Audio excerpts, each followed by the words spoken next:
You're blind. I said what? I said you. Sini tengok cara ibu pakai tudung. I said what? I said you. Ibu tengah live. Jangan live. Ibu tak ada apa-apa benda nak cakap pun. Tengok ibu pakai tudung macam mana. Ibu bukan ada apa-apa benda nak cakap pun. Jangan sibuk live lah. Tak ada benda nak cakap waktu sibuk live. Saja je. Who are you? Assalamualaikum warahmatullahi wabarakatuh. I have told you. So malam ni malam makan besar untuk siapa-siapa yang sambut Chinese New Year. So saya saja saya live. Kalau ada apa-apa soalan bolehlah tanya sementara saya ada ruang dan peluang buka session soalan. Anything about anxiety.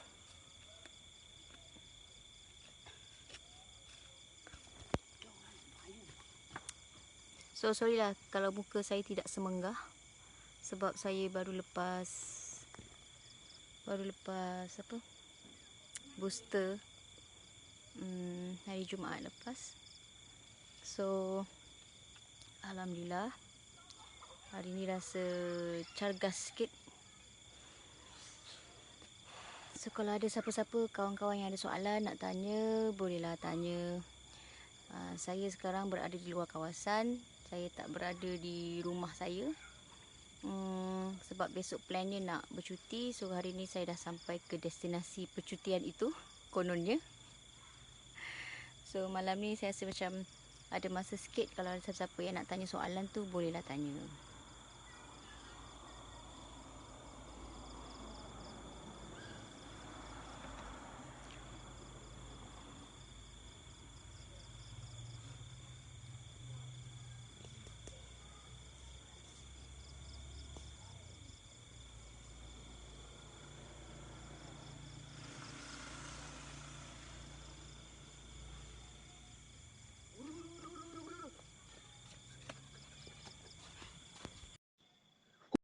Who are you?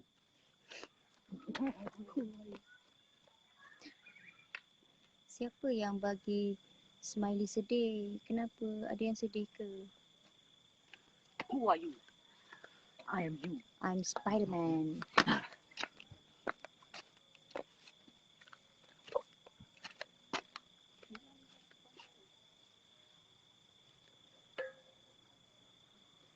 Lin? Okay, innalillahi wa inna ilaihi raji'un. It's okay, take your time.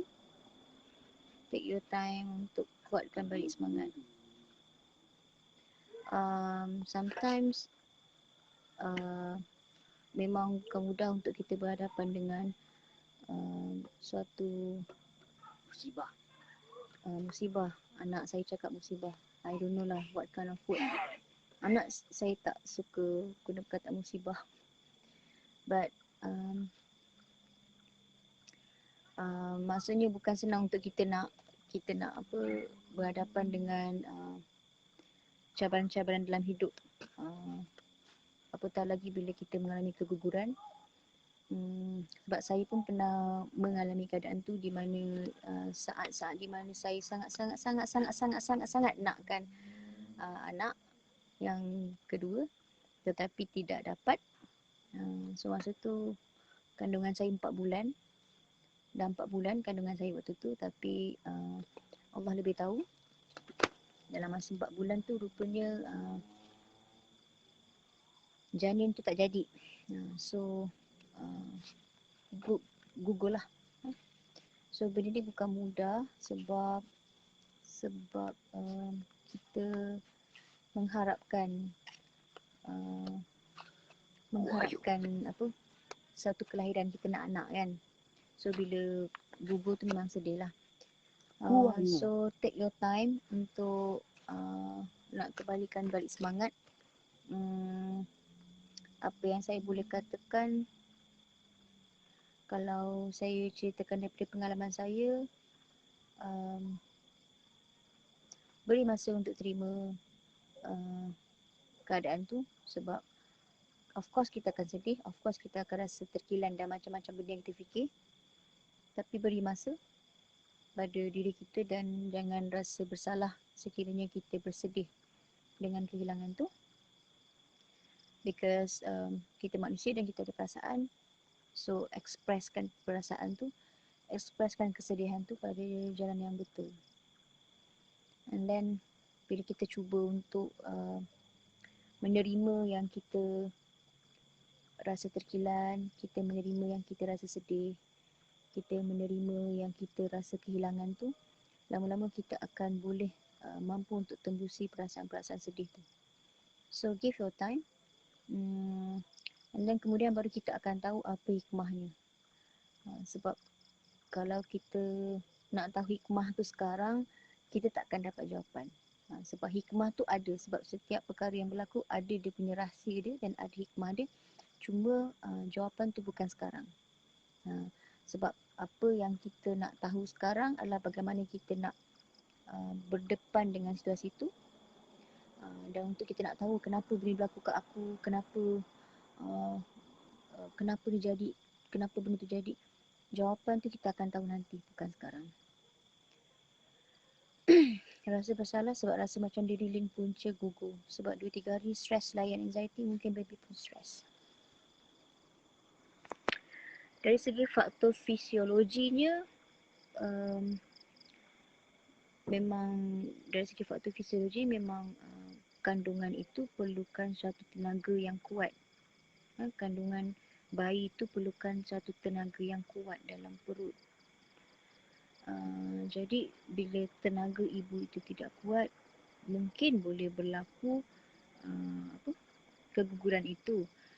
Dan saya pun pernah juga terfikir yang dulu masa saya mengalami keguguran tu, mungkinlah disebabkan saya pun berada dalam fasa tekanan. Sebab waktu tu saya berjauhan daripada suami saya. Maksudnya saya PJJ waktu tu. So benda tu memberi tekanan pada saya.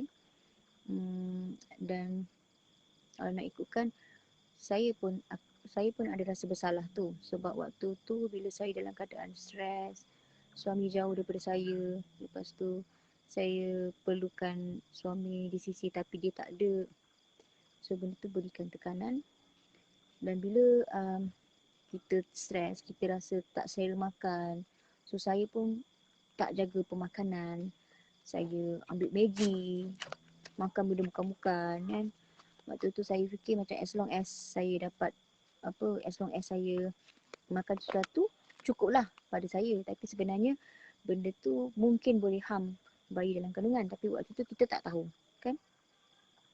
Jadi perasaan bersalah tu of course kita akan rasa. Sebab saya pun rasa macam bersalah, macam aku kepunca benda ni berlaku. Tapi kita fikir-fikir balik, waktu tu lah bila saya fikir-fikir balik, bila saya fikir-fikir balik, sebenarnya ada sebab kenapa benda tu berlaku dan kita tak tahu apa yang Allah dah tentukan untuk kita. Macam misal kata saya sendirilah dalam keadaan situasi saya waktu tu, kandungan saya gugur. So lepas kandungan tu gugur, beberapa bulan selepas tu suami saya dipanggil menghadap ilahi. Suami saya meninggal dunia. So bayangkan waktu tu sekiranya saya ada baby dengan saya, baby dengan saya, ataupun waktu tu saya mengandung, lepas tu suami meninggal, bayangkan macam mana saya nak tempuh keadaan tu. Jadi waktu tu lah baru saya tahu hikmahnya. Allah tahu, walaupun nampak satu benda tu perit dan pahit, tapi Allah tahu kenapa dia tidak mengizinkan kandungan tu jadi waktu itu.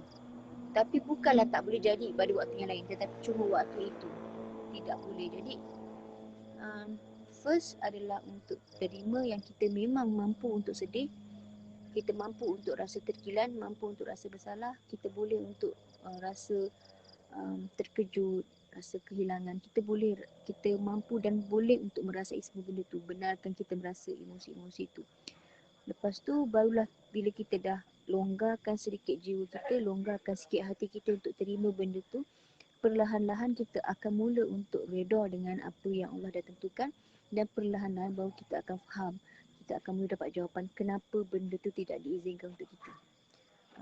Macam yang saya kata, jawapan tu bukan sekarang. Biasanya jawapan tu dia akan berlaku dah selepas-lepas kita dah menerima tu, baru jawapan tu akan datang. So of course perasaan bersalah tu memang akan ada. Just terima yang kita ada perasaan bersalah tu, but then resolvekan benda tu perlahan-lahan. And semua yang ditentukan adalah perkara yang terbaik.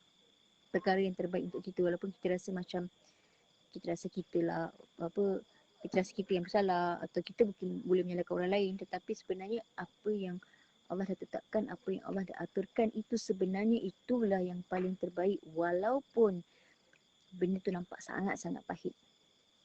Okay, so don't give up. Buat masa sekarang pun, walaupun kandungan tak jadi, tetapi kita dah dapat satu pelajaran, satu lesson. Lepas ni kalau kita nak conceive lagi, kita kena ingat, kita kena ready physical and mental. Sebab kalau kita tak ready physical and mental pun kadang kesian juga bayi dalam kandungan kan. Jadi ready physical and mental. Kalau boleh biar tenaga kita tu kuat, so kandungan kita pun akan kuat dan lahir jadi anak yang sihat, yang cergas, tenaga dalaman dia pun kuat, semangat dia pun kuat. So kita mengharapkan anak yang macam tu akan datang, betul tak? So kita cubalah. Okay, buat masa sekarang mungkin belum ada rezeki, tapi akan datang insyaAllah.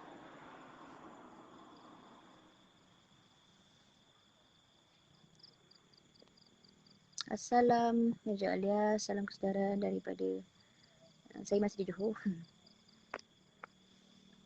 Johor kemarin tiba-tiba dah ada rasa cucuk-cucuk, sampai sekarang takut lagi, risau gila.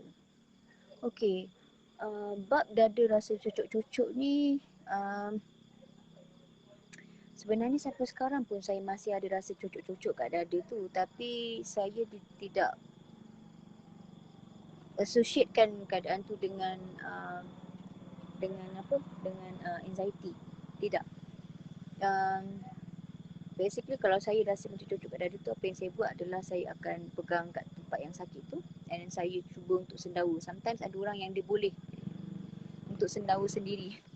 Saya pandai untuk paksa diri saya sendawa. So kalau you all ada skill untuk paksa diri sendawa, so cuba sendawa. So bila you sendawa, you pegang kat situ, you sendawa, dan bila you rasa vibrate atau getaran kat situ, maksud tu angin. So don't worry. And tak ada masalah pun kalau you sapu minyak angin, because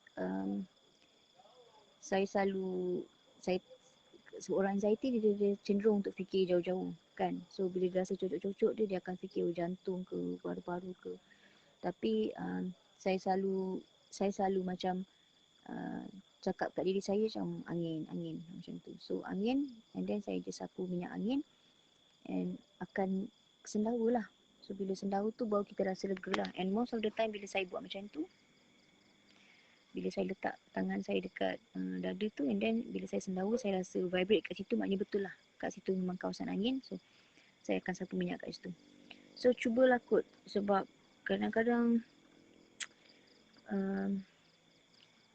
kalau kita ni baca Google, macam-macam bila kita baca Google tu dia akan menghidangkan cerita-cerita ataupun dia akan menghidangkan diagnosis yang paling teruk kita mampu untuk kena, betul tak? Sebab itu kita kalau boleh elak untuk Google, elaklah untuk Google kalau boleh. Saya pun kadang-kadang dalam keadaan macam gini pun ada waktu, ada satu waktu tu saya pun terlepas juga Google. Saya cakap dengan orang jangan Google, satu hari tu pun saya tergoogle. Padahal saya tergoogle, tak, bukan tergoogle lah, memang nak Google. So lepas saya Google tu terus the fear tu datang. I felt so terrified, sangat-sangat takut lepas saya baca benda tu. So saya macam, ya Allah apa ni kan. Terus lepas tu barulah kita dah rasa silap kita kan. Kita rasa macam kenapa lah aku Google, kenapa lah aku baca benda ni. So kita dah rasa macam kalau aku tak Google mesti aku tak akan fikir jauh. So masa tu saya terpaksa build balik kekuatan, build balik saya punya yakin diri tu. It takes time lah masa tu, dan saya perlu masa tu saya perlukan sahabat saya untuk beri semangat kat saya untuk tune balik saya punya mind masa tu. And Alhamdulillah, okey lah masa tu. So bila dalam keadaan macam ni, sometimes kita perlu juga kan kawan untuk nak ingatkan kita balik yang jangan Google. So bila kita Google, memang kita akan simpan information dalam Google tu sebagai kita punya maklumat sahih. Padahal sebenarnya dia taklah tentu sahih pun. Sebab itu jangan Google kalau boleh. So sebab itu bila kita Google, nanti kita rasa kalau cucuk-cucuk dia kita rasa macam sakit jantung. Cucuk je kita rasa macam ada masalah paru-paru. Sebenarnya tak. Bila saya dah selalu sendawa, bila saya tahu memang saya yakin itulah angin. So don't worry. Bila kena macam tu, kalau angin tu terlalu kuat, saya boleh recommendkan lah ketua saya, yang saya rasa kalau ada pun orang yang boleh yang amalkan juga. You ambil air suam atau air panas, 1 cawan, 1 mak. Lepas tu you letak 7 atau 9 biji 9 biji pelaga, 7 atau 9 biji pelaga. Biji pelaga tu you tumbuk. Lepas tu you masukkan dalam air panas tu. Lepas tu kacau-kacau. Masukkan je biji pelaga tu dekat dalam biji pelaga 7 atau 9 biji terpulang lah. Sebab saya macam saya saja nak ambil nombor ganjil. So 7 hingga 9 biji pelaga ditumbuk, lepas tu diletakkan kat dalam mak cawan air panas atau air suam tu yang you boleh minum lah. Lepas tu masukkan and then biarkan dalam masa beberapa minit. Okay, lepas tu you bacakan Al-Fatihah sikit. Bacalah, sahabat saya suka baca Al-Fatihah dalam tu. So bacalah apa-apa yang you suka. Nak baca apa-apa ayat pun baca je lah kan. Yang penting you yakin. So baca, saya akan letak, biasanya saya akan baca 7 kali Al-Fatihah. Lepas tu saya akan minum. Itu biasanya saya akan buat kalau saya ada masalah kembung perut, saya ada gastrik masa tu, ataupun saya rasa angin banyak dalam badan. So saya akan buat benda tu. InsyaAllah. Biasanya Alhamdulillah setakat ni bila saya buat tu dia menjadilah untuk saya. So mana tahu kan, you all nak cuba boleh lah. Okay.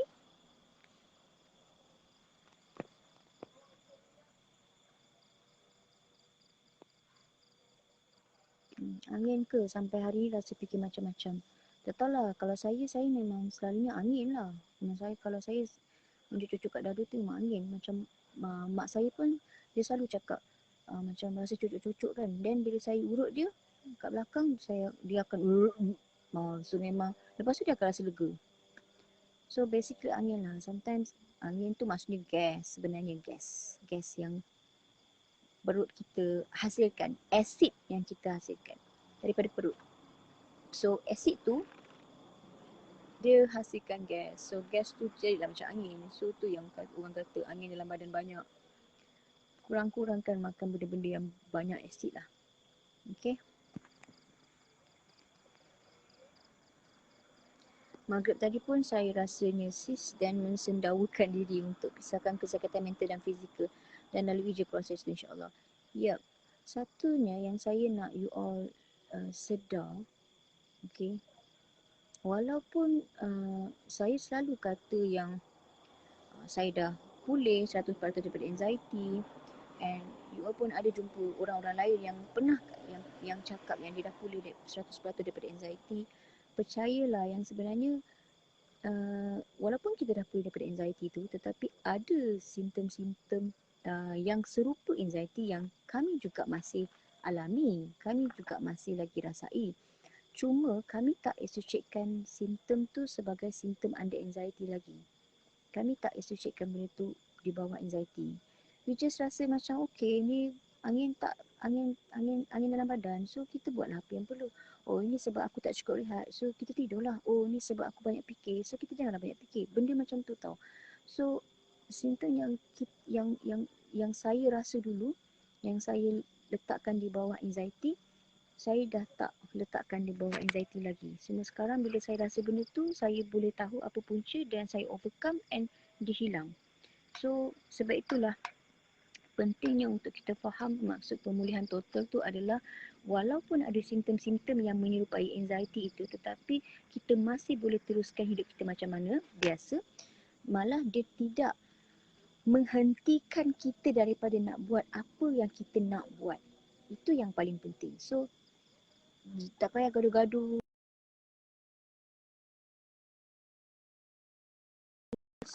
Dia ni masih ada anxiety sebenarnya sebab dia masih overthinking. Dia masih lagi over worried. Tak kisahlah. Tapi pada saya the main point adalah sungguh pun ada simptom-simptom tu dalam diri kita. Adakah dia menghalang diri kita untuk menjalani rutin harian macam biasa? Adakah simptom-simptom itu menghalang kita daripada nak buat apa yang kita nak buat? So sekiranya dia menghalang kita untuk menjalankan rutin, sekiranya simptom itu menghalang kita daripada meneruskan apa yang kita nak buat, aktiviti yang kita nak buat waktu tu, dan kat situlah yang kita perlu untuk rawat dan pulihkan.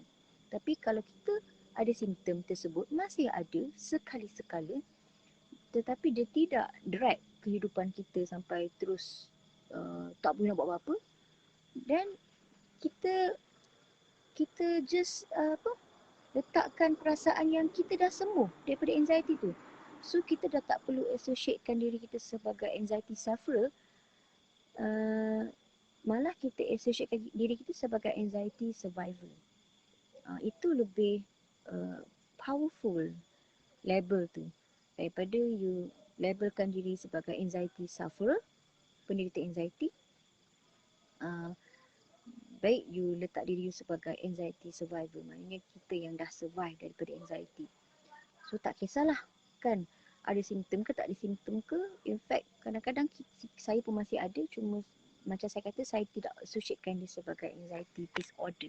Maybe anxious lah, anxious thoughts ke anxious symptom ke, but dah tidak lagi anxiety disorder, because disorder tu dah tak tersusun dan dah bercelaru lah. So not disorder.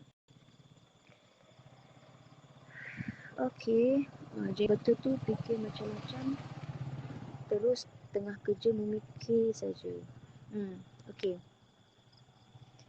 Baru-baru ni saya pun ada mengalami intrusive thoughts, maksudnya pemikiran yang berterusan. There's one thing yang saya macam benda tu sentiasa bermain-main dalam kepala saya. And of course lah dia adalah pemikiran yang negatif, pemikiran yang menakutkan. So apabila benda tu berlaku, waktu tu bila fikiran saya fikir benda yang sama berulang-ulang kali, fikiran yang menakutkan berulang-ulang kali. So apa yang saya buat adalah I decided to meditation. Saya just buat meditation. So apa yang saya buat, I'm just plug in telinga saya dengan earphone, and then saya just dengar lagu-lagu instrumental yang menenangkan, and then saya just balik pada dalam, and then saya just observe diri saya. Observe tu maksudnya bukanlah observe simptom, observe simptom ataupun observe ketidakselesaan, tetapi observe yang dalam diri kita. Observe benda tu macam like we feel the energy inside our body. Kita focus on the energy inside. So saya kat situ je. So bila kita fokus, masa tu akan datang fikiran-fikiran tu lagi, tetapi bila fikiran tu datang, saya biarkan. Lepas tu saya balik semula pada fokus dalam diri saya. Lepas tu nanti fikiran tu datang balik, saya beri tumpuan pada fikiran tu juga. Lepas tu saya patah balik fokus pada dalam diri saya. And lama-lama benda tu makin kurang. So that is meditation lah. Yang saya kata meditation. So saya buat, okay. Maybe you all boleh cubalah. Kalau ada siapa-siapa yang nak belajar meditation, boleh masuk session learning and sharing yang saya buka setiap Jumaat satu. Cuma waktu ni saya tak buka sebab saya akan open balik 18 Februari nanti, sebab sekarang saya nak rest. So saya tak buka. Nanti dulu saya buka 18 Februari nanti ke atas, nanti baru you all boleh join. So mungkin kalau you all nak tahu macam mana cara nak meditation, so saya boleh ajar. And a part of it, kalau ada yang rasa macam macam tak kenalah meditation ni, then the most simple and profound way adalah you can just zikir sahaja. Zikir ni, zikir ni adalah you can choose apa-apa mantra, apa-apa zikir yang you selesa, yang you suka. Like Alhamdulillah ke, macam la haula wala quwata illa billah ke, Astaghfirullahalazim ke, apa-apa pun zikir yang you suka, yang sesuai dengan keadaan you waktu tu, then you kena hayati zikir tu. Okay. Contoh, dalam keadaan kadang-kadang saya tak ada daya upaya, maknanya saya rasa saya lemah sangat, saya tak kuat dan saya dah tak mampu nak minta tolong daripada siapa-siapa. Waktu tu biasanya saya akan berzikir dengan la haula wala quwata illa. So bila saya zikir la haula wala quwata illa billah, saya hayati maksud atau makna zikir itu, saya akan dapat satu kesedaran yang benarlah yang kita ni tidak kuat, tetapi yang kuatkan kita tu adalah Allah. So waktu tu bila kita zikir dan hayati zikir tu banyak-banyak kali, kita akan mula rasa kekuatan tu. Atau dalam keadaan yang lain, bila saya banyak sangat berfikir atau bersangka-sangka buruk, fikir benda-benda negatif, okay, saya akan pilih zikir Astaghfirullahalazim contohnya. So Astaghfirullahalazim tu maksudnya kita mohon keampunan daripada Allah. Sebab apa? Kita ada sangkaan-sangkaan buruk pada diri kita, kita ada sangkaan-sangkaan buruk pada situasi, ada sangkaan buruk pada Allah. So waktu tu kita beristighfar. So bila kita beristighfar, kita ya Allah, ampunkan aku, aku minta maaf sebab aku dah bersangka buruk. So waktu tu kita akan dapat rasa sedikit demi sedikit kita punya fikiran tu akan clear. Seolah-olah fikiran kita tu mula dibersihkan. So itu merupakan salah satu cara untuk kita back at the present moment ataupun kembali pada saat ini. Sama juga macam meditation. Dia bezanya istilah saja, bezanya kaedah saja. Sama ada you buat meditasi, sama ada you buat zikir, sama ada you buat solat sunat, sama ada you dengar music, sama ada you tengok bulan, sama ada you pegang pokok atau apa-apa. Dia adalah kaedah yang berbeza dan label ataupun nama yang berbeza sahaja. Tetapi konsep yang kita nak capai adalah untuk kita kembali pada saat ini. Okay, be at the present moment. Sebab bila kita zikir, kita bawa diri kita balik pada saat ini. Bila kita meditasi, kita bawa diri kita balik pada saat sekarang.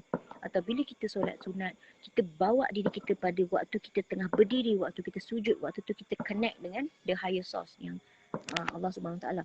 So, bila kita bawa diri kita pada saat ini, waktu itulah fikiran-fikiran tentang masa hadapan tu dah terputus. Sebab orang anxiety lebih kepada memikirkan hal-hal yang belum datang, memikirkan benda-benda yang belum berlaku tapi dia takut akan berlaku. So, bila kita bawa balik diri kita kembali pada saat ini, fikiran-fikiran akan datang tu akan mula subside. Dia akan mula hilang. Walaupun selepas kita habis zikir, walaupun kita selepas habis meditasi atau habis solat ke, fikiran tu sebenarnya akan datang balik. Dia akan datang balik. Tapi tak apa. Dia akan cuma berkurangan saja power dia. Power dia akan kurang. So nanti you ada masa you buat lagi zikir. You ada masa you buat lagi meditasi. You ada masa you buat lagi tengok bulan, tengok bintang, tengok matahari, tengok bulan. Ada masa you dengar lagu. You buat apa you nak buat waktu tu. The most important thing, konsep dia adalah be at the present moment. Kembali pada saat ini. Bila kembali pada saat ini, you tidak bawa diri you berada pada masa lampau dan you tidak bawa diri you berada pada masa hadapan. So you ada pada saat ini. So saat ini tidak ada ruang dan tidak ada masa. So inilah saat yang mana bila you bawa connection you dengan Tuhan, dia akan insya-Allah directly sampai. So apa yang you doa, apa yang you minta, yang you harapkan, you boleh buat waktu itu. Okay?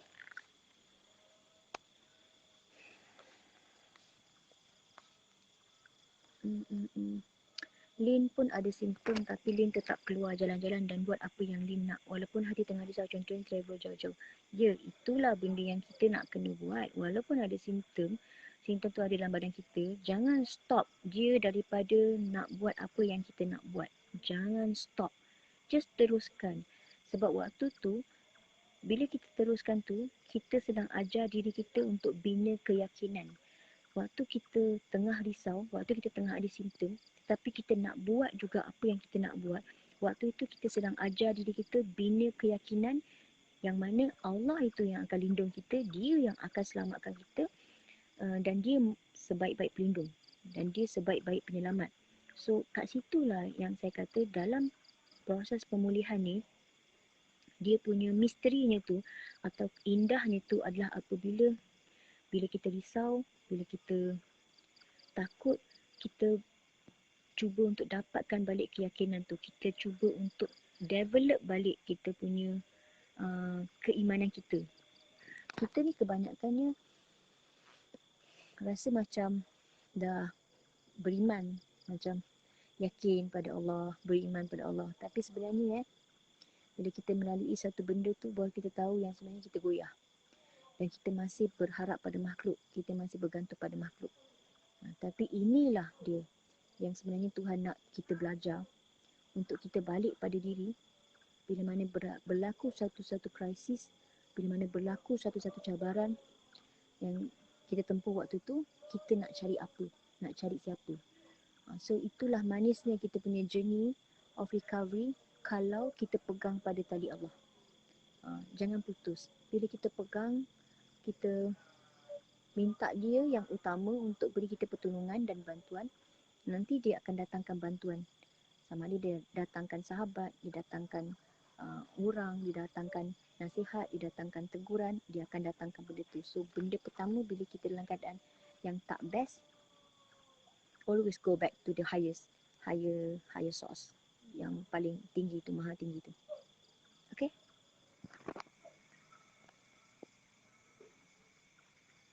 Saya sedang huraikan apa yang saya pernah sharing, iaitu menerima. Yup. Acceptance sangat susah, sebab acceptance ni dia journey juga, dia satu journey. And it's a process. Dia bukan satu benda yang only in one night you dah boleh cakap, wah aku dah accept aku ada anxiety, wah aku dah accept yang aku ada simptom-simptom. No, it's a journey. Satu-satu simptom yang you hadap tu, it's a journey. Bila tiba-tiba you rasa macam perut tak selesa, untuk accept perut tak selesa tu pun it's a journey.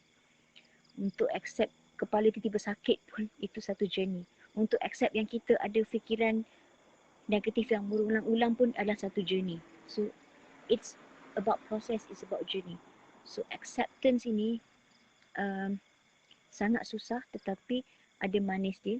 Bila you dah mula accept, you akan nampak banyak jalan akan terbuka. So you punya stress level akan drop sebab you dah accept. Bila you tak accept keadaan tu, masa dalam keadaan you fikiran bercelaru, fikir negatif, rasa sakit kat badan, rasa tak selesa dekat situ. Bila you tak accept, you are blocking yourself. You block, you resist, you menolak, you menghalang diri you. So halangan, blocking akan hanya meningkatkan tekanan atau stres dalam diri. So dia takkan membantu you untuk pulih. So apa yang boleh membantu you adalah learn to accept. Accept ni maksudnya buka hati you untuk terima simptom itu. Terima, aku benarkan simptom ni berada dalam diri aku. Aku benarkan rasa kesakitan ni. Aku benarkan fikiran ni berada dalam diri aku. Benarkan. Bila you slowly benarkan, dia akan buka satu ruang pemulihan kat situ. Maksudnya you dah drop down kan you punya stress level. So bila stress level you dah rendah, dia akan menghasilkan hormon-hormon yang baik, macam hormon dopamin, hormon serotonin, hormon oksitosin. So macam-macam hormon yang baik yang diperlukan dalam proses pemulihan. Sebab itu saya kata proses acceptance is very important, sebab bila you accept, you buka laluan untuk pulih. Belajar untuk accept keadaan tu. Bila you accept, you akan mula untuk berhenti bertanya. You akan stop question. Kenapa aku rasa macam ni? Kenapa aku rasa macam gini lagi? Kenapa benda ni berulang balik? Lepas tu kita tanya orang pula, kau rasa tak macam gini? Kau rasa tak macam gini? Aku rasa macam gini. Kau pernah rasa tak? Itu semua soalan-soalan yang itu akan menjerat diri kita balik pada circle of anxiety. That's why it's very important bila dah keluar je persoalan-persoalan macam tu, question-question macam tu, kita kena sedar, weh, aku dah jauh ni. Aku dah nakkan jawapan ni, aku nakkan kepastian. Ini akan trap aku balik. So remind yourself to stop questioning because the answer you tak akan dapat. Orang anxiety ni masalah dia nakkan jawapan, dia nakkan kepastian. Okay? Sedangkan jawapan dan kepastian tu tak boleh dapat itu jam. So bila tak dapat, dia akan streskan diri dia balik. Sebab itulah kita kena ajar diri untuk accept. Bila kita accept, kita akan kurang untuk bertanya, kurang untuk mempersoalkan kenapa dan kenapa. So jangan banyak bertanya, banyakkan menerima. Okay?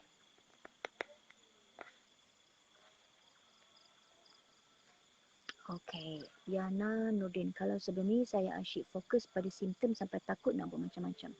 Tapi sekarang saya dah belajar menerima dan hidup dengan simptom yang ada. Alhamdulillah, semakin hari semakin tenang. Kurang rasa takut walaupun simptom tu sentiasa ada dengan saya. Ya, simptom memang akan ada dengan kita. Tetapi proses yang pertama tu, kita kena terima dulu.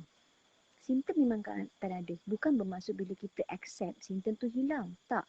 Acceptance tu tujuannya untuk nak kurangkan stres, kurangkan tekanan sebab nak buka jalan kepada pemulihan. So waktu itu kalau kita ambil ubat akan mudah berkesan. Waktu itu kalau kita makan suplemen akan mudah berkesan. Waktu itu kalau kita jalani terapi akan mudah berkesan. Sebab body kita akan boleh pulih dalam keadaan stress level kita rendah. Kalau stress level kita tinggi, badan kita tak boleh pulih, lambat. So kita nak cepatkan keberkesanan kita punya proses rawatan, kurangkan kita punya stres. So nak kurangkan stres tu adalah ajar diri kita, tak apa, aku terima keadaan ni. Sebab aku memang tengah dalam proses pemulihan. Aku terima simptom-simptom ni dalam diri aku. Aku terima yang sekarang aku telah didiagnose anxiety disorder. Aku terima yang aku ada fikiran-fikiran begini. Ajar diri macam tu. Hari demi hari, dan you akan slowly nampak, aku dah mula kurang rasa terbeban pada anxiety ni. Dia ada dalam diri aku tapi aku masih boleh proceed apa yang aku nak buat. So you akan dapat rasa moment tu, you akan dapat rasa manis ni benda tu. But you need to practice lah. Practice, keep practicing, jangan give up. Muhammad Khairil, salam sis, macam mana nak kawal panic attack? We are not using perkataan control ataupun kawal. Dalam pengalaman saya pulih daripada anxiety disorder atau panic attack, saya tidak menggunakan perkataan kawal panic attack, tidak. Because panic attack, we must understand, panic attack kita kena faham dia merupakan mekanisme badan kita untuk nak release hormon, untuk nak release chemical-chemical yang dah tak balance. Bila kita stres, bila kita tertekan, badan kita akan hasilkan chemical ataupun hormon yang tidak balance, melebihi daripada tahap optimum. So waktu itu sepatutnya kita boleh untuk, kalau macam kita mengalami stres yang orang kata macam short term stress, bila kita stres, tekanan tu akan mudah untuk subside, dia akan mudah untuk berkurang. Maksudnya contoh macam kita kena kejar dengan anjing. So waktu tu fight and flight mode kita aktif. Waktu tu sama ada kita nampak anjing tu kita nak lari ataupun kita nak terkejut kat situ, freeze, ataupun kita lawan anjing tu. So that's why kita panggil fight and flight mode. Tapi kita pilih untuk lari. So kita pun lari lah. Anjing nampak kita, dia kejar kita, kita pun lari. So lepas kita dah tak nampak anjing tu, kita pun rasa macam okay, kita steady sekejap masa tu. Kita masih rasa jantung kita laju, kita masih rasa berpeluh-peluh, kita masih rasa tangan kita sejuk, kaki kita sejuk, rasa kebas badan. So kita rasa fikiran kita masih terganggu waktu tu. Kita berfikir-fikir anjing datang lagi ke tak, anjing tu kat mana semua kan. So itulah keadaan kita panik. Tapi dalam keadaan macam itu, dia boleh pergi sekejap. Maksudnya panik itu, serangan itu boleh boleh hilang. Dan tekanan yang kita alami waktu itu dia akan berkurang. So bila anjing dah tak ada, kita dah rasa kawasan selamat, okey. So selamatlah kita, so stres tu berkurang. Panik tu berkurang. So dah hilang. So kita punya badan akan kembali normal semula. Badan kita akan kembali kepada hormon yang optimum tu semula. Maksudnya kortisol dah jatuh, dopamin dah naik, serotonin dah naik. So semua dah stable lah. Kita punya hormon, chemical dalam badan kita dah stable semula. Itu kalau short term stress. Tapi kalau long, kita tak settle lagi short term tu, tambah lagi stress, tambah lagi stress, so dia accumulate. So bila accumulate, kita tak releasekan stress tu, body kita akan releasekan dengan cara yang agresif melalui panic attack. Sebab itu panic attack ni merupakan mekanisme badan kita secara semula jadi untuk nak kembalikan level hormon dan kita punya chemical pada tahap yang optimum semula. Sebab itu cara dia agak agresif. Sebab apa? Kita yang tak nak releasekan stres kita selama ni, so badan kita tolong. Sebab itu dalam proses pemulihan saya dulu, saya tidak menggunakan perkataan kawal panic attack. No. Saya menggunakan perkataan saya membenarkan panic attack. I'm allow, benarkan panic attack tu berlaku. I even invite the panic attack to happen. So cara dia adalah macam mana kita nak membenarkan panic attack tu berlaku, macam mana kita nak invite panic attack tu berlaku adalah dengan kita challenge balik panic attack tu. Cabar balik panic attack tu. So ini you boleh tengok kat dalam YouTube channel saya, Anxiety Disorder Compilation. Saya ada share beberapa teknik macam mana kita nak membenarkan panic attack tu. Antaranya adalah kita buat kiraan 30 saat, maksudnya kita bagi masa kat badan kita dalam macam 30, 29, 28, 27. Kita bagi masa kat badan untuk untuk benarkan panic attack tu berlaku seteruk mana yang dia boleh berlaku. Maksudnya kita challenge balik panic attack tu, kita cakap okey, kau nak buat sampai jantung aku pecah, okey, kau nak buat sampai aku kena heart attack, okey, kau nak buat aku sampai mati, kau nak buat aku sampai jadi apa pun, this is your time. Kau buat badan aku sampai macam mana teruk pun kau nak buat. Aku bagi kau masa. And then keep counting balik. 24, 23, 22, 21. Lepas tu kita challenge balik. Sekarang aku tengah kira ni, cepat. Kalau kau nak buat aku pengsan sekarang, kau buat aku pengsan sekarang. Kalau kau nak buat aku mati, kau buat aku mati sekarang. Tapi aku yakin hidup mati aku Allah yang tentukan, bukan kau panik. Kita seolah-olah bercakap dengan panik tu. So itulah kaedahnya. Itulah yang saya buat. So bila saya praktiskan benda tu berkali-kali, and in fact bila panik tu nak sampai, saya dah terasa nak datang, saya akan siap sedia. Okey, nak datang. Datanglah cepat. Lama-lama benda tu dah tak jadi. So kena try. You kena beranikan diri untuk berhadapan dengan panic attack tu. And you akan nampak rupanya panic attack ni lagi you kawal, lagi you cuba nak stop, lagi dia kuat. Dia akan become more powerful dan dia akan control your life. Tetapi bila you benarkan dia, okay, come, kucing. Macam you buat macam kucing tu kan. You benarkan dia, dia akan jinak. Dan dia akan kurang dan makin lama dah takkan ganggu hidup you lagi. So itu ialah panic attack atau anxiety ni. You tak boleh control dia sebenarnya. You kena benarkan dia. Okay, apa lagi? I think kita boleh stop kot sebab bateri nak habis. Okay, apa lagi? Indah, thank you sis selalu buat live untuk kami. Ini pun dah berapa lama kot saya tak buat. Tapi hari ada masa, Alhamdulillah. Betul tu sis Nas. Thank you sentiasa sharing dalam video-video sis, banyak bantu. Alhamdulillah. Semoga terus memberi manfaat. Okay, Muhammad Nur Idlan. Okay, ni last question sebab saya punya bateri dah agak low ni.